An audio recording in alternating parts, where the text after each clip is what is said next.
महाकाय सूर्यकोटि समप्रभा निर्विघ्नं कुरु सर्वदा सरस्वती नमः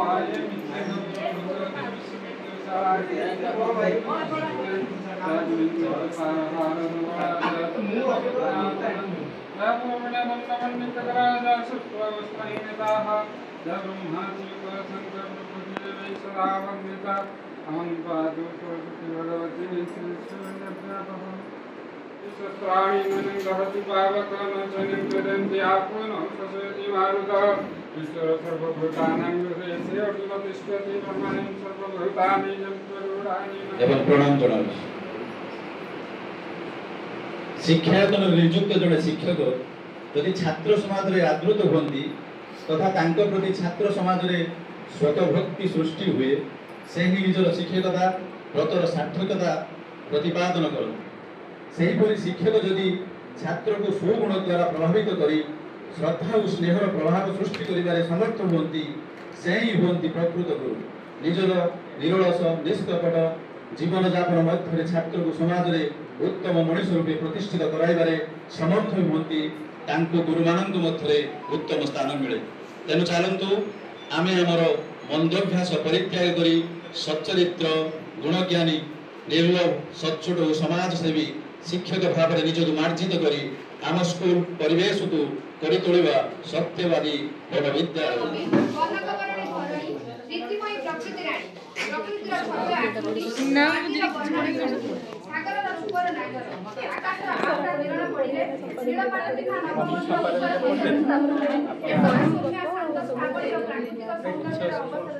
शिक्षा व्यवस्था को सजाड़िया समाज और जाति को सुसंगठित करने क्रांतिहीन उद्यम मुखसाक्षी आमर ए प्रशिक्षण शिविर यही प्रशिक्षण शिविर दल नंबर 1 शिक्षक शिक्षक मानक मानस कन्या सौम्यासी कुमलतार कोमल कलिकाटिए देवत्वर दिव्य दीपाड़ीटिए संवेदनागर सचेत सुमनटिए ममतार मोहित मल्हारटिए संभ्यतार सचेतन समाजर श्रद्धाशील स्रष्टाटिए जीवनर जीवंता जीवरटिए प्रेरणार प्रारंभिक प्रज्ञाटिए ज्ञानर बहळ वृक्षटिए संभावनार सबुज संकल्पटिए उपलब्धिर उच्चकित उपसर्गटिए सिद्धि प्रणतिर पुष्पित फुलकटिए प्रतिभार प्रज्वलित शरीर भी बहुत सुंदर थिला सुनिबा पाई माने समस्त एकदम एकाग्रचित्तर सार कथा गुडा शुणी तो नथिले पी जाउथिले तेणु सार को टिके जोरदार कळताळे देई स्वागत करिया पिला बेले आमे समस्ते से काउ सोसिला काउ रे गपडा सुनि जंत हम पिला को भी एबे कहू जंत नुई की सही गपडा आउ थरे सुनिबा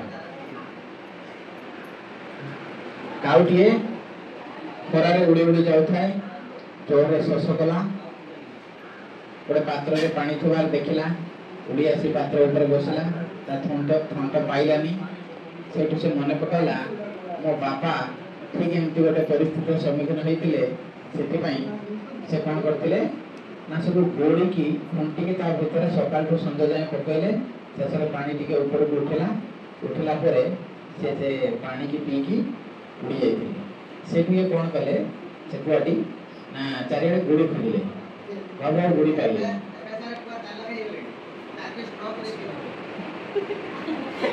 वाटा सेठु कोन गला जगह सारे कनु गुली कर जाइछंती कोन करछंती ना कुआडा से पाखरे देखिला गोटे उल्टा नड़ा पड़ीची नड़ा गोटे पड़ीची ना प्लास्टिक स्ट्रॉ आपण मन धरि परंती से सही परे पानी पीकी उड़ी गला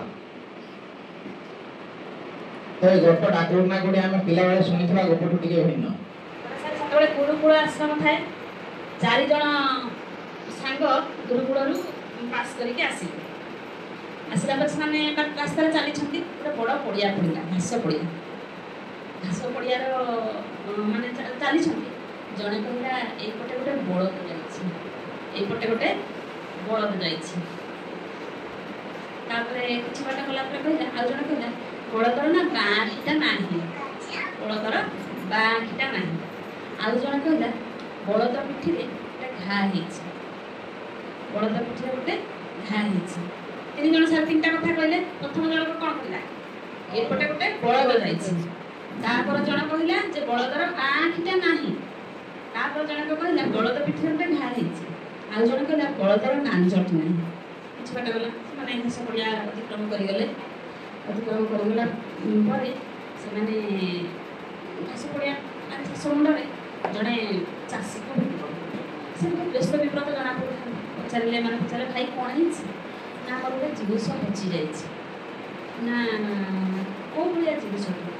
ନା ମୋର ଗୋଟେ 4 ଗୋଡ଼ିଆ ଜୀବଟେ ହଜିଛି ଆଉ ତମକୁ କହିଲେ ତମେ କ'ଣ କରିବ? ନା କହୁନାହାନ୍ତି, କହିଲେ ଶୁଣୁଥାଏ କାଳେ ଯଦି ଆମ ଦ୍ୱାରା କିଛି ସମାଧାନ ହେଇପାରିବ। ଏମାନେ କହିଲେ ତମର ବଳଦଟେ ହଜିଛି କି? କହିଲେ ସେ ଚାଷୀ କହିଲେ ହଁ। ତାର ଗୋଟେ ଆଖିଟା ନାହିଁ ନା? ହଁ। ନା ପିଠିରେ ଗୋଟେ ଘା ହେଇଛି ନା? ସେ ଆହୁରି ଖୁସି ହେଇଗଲା, ଉତ୍ସାହିତ ହେଲା। ହଁ ହଁ। ତାର ଲାଞ୍ଜ ନାହିଁ ନା? ହଁ। ନା ଏଇ ପଡ଼ିଆ ପଟେ ସେ ଯାଇଛି, ଯାଉ ସେପଟେ ଖୋଜିକି ଯିବ। ସିଏ ଚାଷୀ ସାଙ୍ଗେ ସାଙ୍ଗେ ସାରେ ପୁରା ତମେ ମାନେ ନେଇଛ ଦେଖିଛ କୋଉଠି ଅଛି ଆଣିକି ଏମାନେ କ'ଣ କରିବେ? ଏମାନେ ତ କହିଦେଲେ, ଯେତେ ରକମ ବୁଝେଇଲେ ଯାହା ବି କଲେ କୌଣସି ମତେ ଚାଷୀ ବୁଝିଲା ନାହିଁ। ନା ତମେ ମାନେ ମୋ ବଳଦ ନେଇଛ ଆଣିକି ଦିଅ। କଥା ସମାଧାନ ହେଇପାରିଲା ନାହିଁ। କଥା ରାଜାଙ୍କ ପାଖକୁ ଗଲା। ରାଜା ଯେତେବେଳେ ଦରବାରରେ ସମସ୍ତଙ୍କୁ ସେମାନଙ୍କୁ ଆଣି 4 ଜଣଙ୍କୁ ପଚାରିଲେ, କହିଲେ ତମେ କେମିତି ଜାଣିଲ? କେମିତି ତମେ ଜାଣିଲ ଯେ ସିଏ ବଳଦ? ଜଣେ କହିଲା ସାର୍ ଗୋରୁର ଖୁରା ଚିହ୍ନ ଥିଲା, ଆଉ ସେତେବେଳେ ଘାସ ଖାଇ ଖାଇ ଯାଇଛି, ମୁଁ ସେଇଠୁ ଦେଖିକି ଜାଣିଲି ଗୋଟେ ବଳଦ ଯାଇଛି। ମୁଁ ମୋର ମାନେ ଶିଖିଥିବା ପାଠକୁ ବ୍ୟବହାର କରିକି ଏଇ କଥାଟି କହିଲି। ତାପରେ ଜଣକୁ ପଚାରେ ତୁ କେମିତି ଜାଣିଲୁ ତା ବାଁ ପଟର ଆଖିଟା ନାହିଁ? ନା ସାର୍ ସେ ସବୁ ଡାହାଣ ପଟର ଘାସ ହିଁ ଖାଇଛି, ବାଁ ପଟ ଘାସ ଖାଇନାହିଁ। ମୁଁ ସେଇଠୁ ଜାଣିଲି ତା ବାଁ ଦେଖାଯାଉଛି, ସେଇଠୁ ଜାଣିଲି ମୋ ବିଦ୍ୟାକୁ ପ୍ରୟୋଗ କରିକି ମୁଁ କଥା ଜାଣିଲି। ତାପରେ ଜଣକୁ ପଚାରିଲେ ତୁ କେମିତି ଜାଣିଲୁ ତା ପିଠିରେ ଘା ହେଇଛି? ନା ମହାରାଜ ସେତେବେଳେ ମାନେ ପିଠିରେ ଘାଟା ହେଇଛି, ସେ ଘା ଉପରେ ମାଛି ବସି ଯାଉଛି, ତାକୁ ଯନ୍ତ୍ରଣା ହେଇଛି, ସେ ଘାସ ମାନେ ମୁହଁଟା ବୁଲେଇଛି। ମୁହଁ ବୁଲେଇବା ଫଳରେ ସେ ଘାସ ଛିଟିକି ପଡ଼ିଛି। ସେଇଥିପାଇଁ ଜାଣିଲି ଯେ ସିଏ ତା ପିଠିରେ ଗୋଟେ ଘା ହେଇଛି, ଘାସ କିଛି ବୁଣୁଛି ଯେତେବେଳେ ମୁହଁଟାକୁ ଛାଡ଼ି ହେଇଛି। ତାପରେ ଜଣକୁ କହିଲେ କାହିଁକି ଲାଞ୍ଜଟା ଜାଣିଲୁ କେମିତି ନାହିଁ ବୋଲି? ନା ଲାଞ୍ଜରେ ସେ ଚୂଳଟା ନାହିଁ ବୋଲି। ନା ଲାଞ୍ଜଟାରେ ତାର ନାହିଁ ବୋଲି ସେ ମୁହଁରେ ବିଞ୍ଚି ହେଇଛି, ସେଇଥିପାଇଁ ତା ଗାଈର ଲାଞ୍ଜ ଥିଲେ ସେ ତା ଲାଞ୍ଜରେ ପିଟି ହେଇଥାନ୍ତା। ତେଣୁ ନାହିଁ ବୋଲି ଆମେ ଏଇଠୁ ଜାଣୁ। ଆମ ଶିକ୍ଷା ଆମେ ଶିଖିଥିବା ଶିକ୍ଷାକୁ ବ୍ୟବହାର କରିକି ଏଇ କଥାରେ ଆମେ ପହଞ୍ଚିବୁ। ନା ନା ରାଜା ବି କହିଲେ ନା ତମେ ମାନେ ନେଇଛ, ତା ବଳଦ ତମେ ମାନେ ନେଇଛ, ଆଉ ଆଣିକି ଦିଅ ମାନ। ଏମାନେ କହିଲେ ଆମେ ନେଇନୁ, କଥା ସମାଧାନ ହେଲା ନାହିଁ, ତାକୁ ଜେଲରେ ରଖାଗଲା। ତାପରେ ଟିକେ କିନ୍ତୁ ମନ୍ତ୍ରୀଙ୍କୁ ସନ୍ଦେହ ହେଲା ଏ ପିଲାମାନେ ନେଇନାହିଁ, ଏମାନେ ବୋଧେ ଠିକ୍ କରୁଛନ୍ତି। ରାଜା ତ ବୁଝା ତାଙ୍କୁ କିଛି ବୁଝେଇ ହେବନି। ତାପରେ ରାତି ହେଲା ଯେତେବେଳେ ମନ୍ତ୍ରୀ ଯାଇକି ପହଞ୍ଚିଛନ୍ତି ତାଙ୍କ କାରାଗାରର ଘର ପାଖରେ ଶୁଣୁଛନ୍ତି।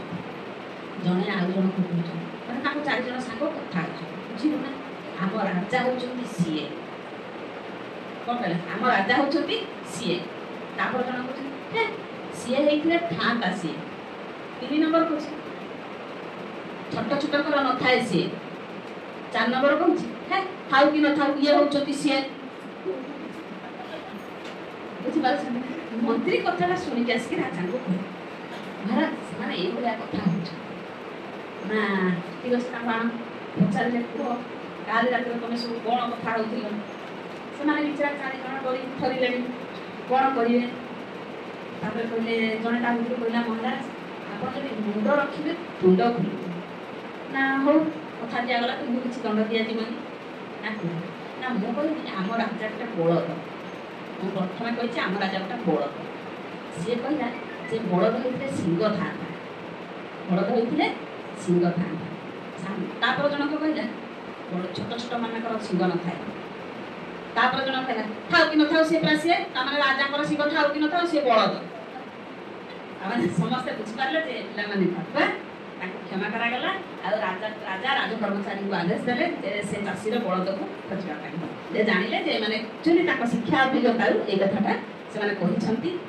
ସେମାନେ ବଳଦ ଚୋରି କରିନାହାନ୍ତି ବା ବଳଦ ବାବଦରେ ସେମାନେ ଜାଣିନାହାନ୍ତି, ଦେଖିନାହାନ୍ତି।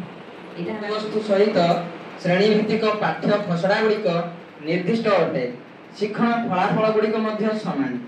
ଶିକ୍ଷାର୍ଥୀମାନଙ୍କ ଉପଲବ୍ଧି ସ୍ତର ଭିନ୍ନ ଅଟେ।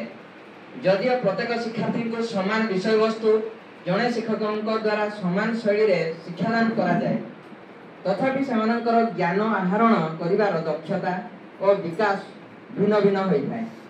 यही विविधतार कारक गुड़िक डिनर पार्टी आनालोगी उदाहरण वर्णना कर भिन्न भिन्न निर्देशावली होची अतिथि मानक सेमानक रुचि पसंद अनुसार खाद्य को गुरुत्व दिया जाए। यही परिप्रेक्षी रे अतिथि मानक बुफेट व्यवस्था अच्छी अतिथि सेमानक रुचि पसंद अनुसार खाद्य ग्रहण करते। यूडीएल सामर्थ्य और आवश्यकता निर्विशेष समस्त शिक्षार्थी उपयुक्त शिक्षा हासिल करवा शिक्षार लक्ष्य।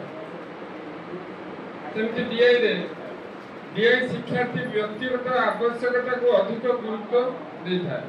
सेमती सार्वजनिक शिक्षण ढांचा यूडीएल समस्त एक साधारण उपकारी शिक्षण कार्य विभिन्न संगठन विभिन्न अनुरूप सामग्री भाषा चक्री पाठ्य जोड़ा केन्द्र गुड़िक जोड़ा उत्पाद गुड़िक जोड़ा शिक्षण प्रशिक्षण छोट छोट सूचना दलगत संग्रह अनुसंधान लक्ष्य स्वाधीन स्वतंत्र जा धन्यवाद ता तते बहुत भूख लगी